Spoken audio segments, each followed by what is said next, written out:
الحمدللہ اعوذ باللہ من الشیطان الرجیم بسم اللہ الرحمن الرحیم۔ سامعین، حق تعالی کی بینائی کے بیان میں برادران قوم سید محمد مہدی موعود علیہ السلام کے بعض یاروں رضی اللہ عنہم نے آپ کی ذات مبارک سے تحقیق کی ہے کہ مومن اس کو کہتے ہیں کہ خدا کو دیکھتا ہو یا سر کی آنکھ سے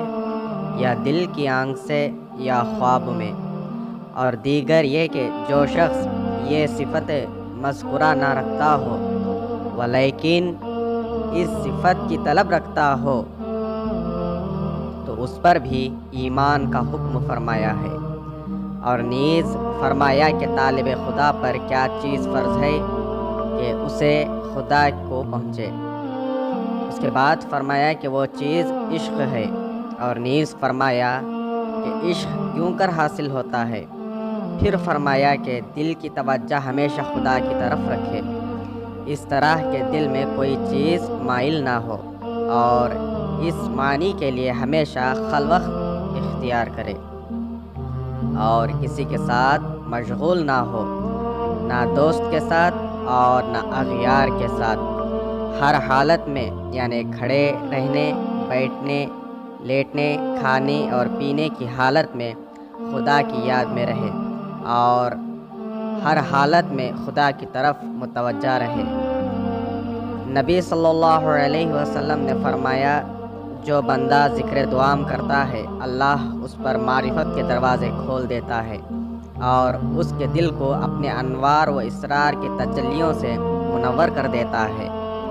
اور اللہ کے اور اس کے درمیان پردہ اٹھ جاتا ہے، حتیٰ کہ خدا کو دنیا میں یہاں دیکھتا ہے۔ اللہ سے حکایت کرتے ہوئے نبی صلی اللہ علیہ وسلم نے فرمایا، جب میرے بندے پر میرا ذکر کا شغل غالب ہو جاتا ہے تو میں اس کو اپنے ذکر ہی میں لذت عطا کرتا ہوں۔ جب اس کو میرے ذکر میں لذت ملتی ہے تو میرا عاشق ہو جاتا ہے اور میں اس کا عاشق ہو جاتا ہوں، اور میرے اور اس کے درمیانی پردے اٹھا دیتا ہوں۔ خدا سے حکایت کرتے ہوئے نبی صلی اللہ علیہ وسلم نے فرمایا، میں اپنے بندے کے دل میں جھانکتا ہوں اور میرا ذکر اس دل پر غالب پاتا ہوں تو میں اس کی سماعت بن جاتا ہوں جس سے وہ سنتا ہے، اور اس کی بصارت بن جاتا ہوں جس سے وہ دیکھتا ہے، اور اس کا ہاتھ بن جاتا ہوں جس سے وہ پکڑتا ہے، اور اس کا پاؤں بن جاتا ہوں جس سے وہ چلتا ہے۔ اگر وہ مجھ سے کچھ کہتا ہے تو اس کو عطا کرتا ہوں، اور دعا کرتا ہے تو قبول کرتا ہوں۔ حضرت صلی اللہ علیہ وسلم نے فرمایا کہ اگر میرے ذاکروں کو معلوم ہوتا کہ میرا قرب نہ ہونے سے وہ کس نعمت سے محروم ہو رہے تو تھوڑا ہنستے اور بہت روتے، اور اگر میرے مقربوں کو معلوم ہوتا کہ میرا انس ان کو نہ ہونے سے وہ کس نعمت سے محروم رہے تو خون روتے، اور اگر میرے غافلین انس کو معلوم ہوتا کہ میری ذات انہیں نہ ملنے سے وہ کس نعمت سے محروم رہے تو اپنی شہرت کو کاٹ لیتے۔ مذکور طلب کر ذکر سے کیا چاہتا ہے، یہی تمام فکر کا خلاصہ ہے۔ تیری فکر ابھی تکلیف نہ ہو، جب فکر نہ رہی تو اصل کام وہی ہے۔ 40 صبح تک تو میرے دروازے پر آ، اگر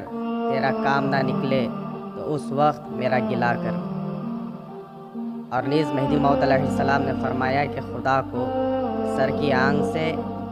دیکھنا ہے، دیکھنا چاہیے، اور آپ نے بھی اللہ کے حکم اور مصطفیٰ صلی اللہ علیہ وسلم کی طرف سے حق تعالی کی رویت کی گواہی دی، اور نیز حکم کیا کہ ہر ایک مرد اور عورت کے لیے خدا کے دیدار کی طلب فرض ہے،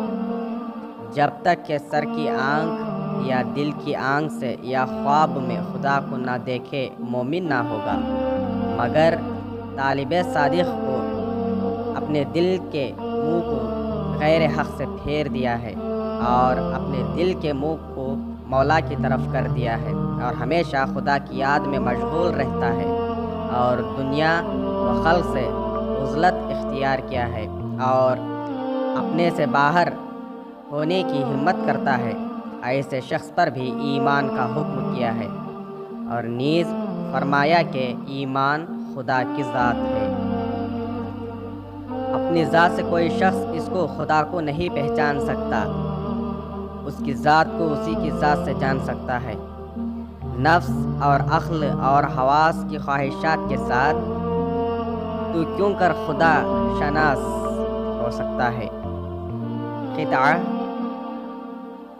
خدا کو دیکھنے میں خدا کی قسم کوئی شک نہیں، لیکن یعنی خدا کو دیکھنے کے لیے 2 3 4 شرطیں ہیں۔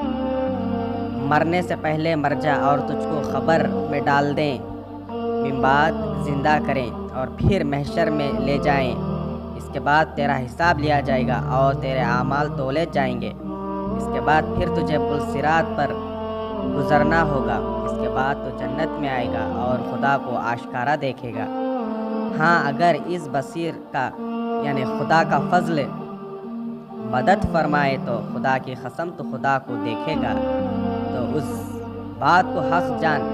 کسی کے لیے خدا کا دیکھنا مشکل نہیں۔ تو خدا کو چاہتا ہے تو اپنی خودی کو چھوڑ دے،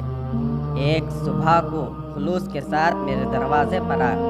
اگر تیرا کام نہ نکلے تو اس وقت گلا کر، تو اپنے نفس پر ایک قدم رکھ اور دوسرا دوست کے کوچے میں جو کچھ دیکھتا ہے دوست کو دیکھ، عین و آن سے تجھے کا کام نہیں تو اس کے راستے پر نہیں گیا، اس لیے وہ تجھ کو نظر نہیں آیا، ورنہ کون ایسا شخص ہے جو اس دروازے کو مارا اور اس پر دروازہ نہیں کھلا۔ اور نیز امام علیہ السلام نے فرمایا کہ ہم کو حق تعالی نے مخصوص اس لیے بھیجا ہے کہ جو احکام اور بیان کے ولایت محمدی صلی اللہ علیہ وسلم سے تعلق رکھتے ہیں مہدی علیہ السلام کے واسطے سے ظاہر ہوں۔ اور نیز فرمایا اللہ تعالیٰ فرماتا ہے کہ پھر بے شک ہم پر قرآن کا بیان یعنی مہدی موعود علیہ السلام کی زبان سے ملک پیر محمد علیہ رحمہ سے منقول ہے، حضرت امامنا مہدی موعود علیہ السلام نے اس عبارت میں فرمایا کہ آدم صفی اللہ نے گیہوں بویا اور نوح نجی اللہ نے پانی دیا اور ابراہیم خلیل اللہ نے کھیتی پاک کی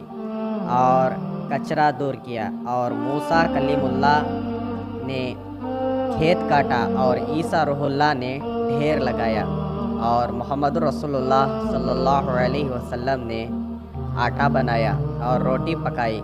خود چکھے اور اپنے فرزند کے لیے رکھے، وہ فرزند امامنا مہدی موعود علیہ السلام ہے۔ اور مہدی علیہ السلام نے مہاجروں رضی اللہ عنہ کو اور سید خنمیر رضی اللہ عنہ کو چکھایا ہے۔ اور کشف الحقائق میں ہے،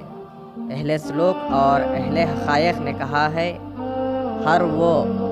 2 محمدوں کی زبان سے قرآن کا بیان ہوگا اور وہ دونوں نبی صلی اللہ علیہ وسلم و مہدی موعود علیہ السلام ہیں، یعنی اللہ تعالیٰ نبی کی زبان سے ایمان، اسلام اور معرفت صفاتی کی اکثریت، محبت اسمیہ کی خلقت، ذاتی معرفت، عشق، حقیقت، ابدی انست اور اتحادی فصول کا بیان فرمائے گا، کیونکہ جب عبودیت میں استقامت حاصل کر لے گا تو پھر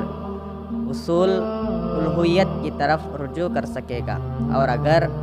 عبودیت میں مستقیم نہ ہوگا تو کس طرح اصول الوہیت کی طرف رجوع ہو سکے گا؟ کیوں کر اکثر لوگ معیشت اور دنیا کی طرف میل رکھتے ہیں، اللہ کے ذکر کو بھول جاتے ہیں، اور مہدی علیہ السلام کی زبان سے محبت اسمیہ کی اکثریت، ذاتی معرفت، عشق، حقیقت، انس، ابدی، اتحادی فصول، اسلام، ایمان، معرفت صفاتیہ کی خلت کا بیان فرمائے گا، کیونکہ جو لوگ نبی صلی اللہ علیہ وسلم اور توابع نبی صلی اللہ علیہ وسلم کی رہنمائی سے مستفید نہ ہو سکے تو مہدی علیہ السلام زمانے آخر میں ان کی رہنمائی کرے گا۔ انصاف نامہ باب 12 صفحہ 262 تا 266۔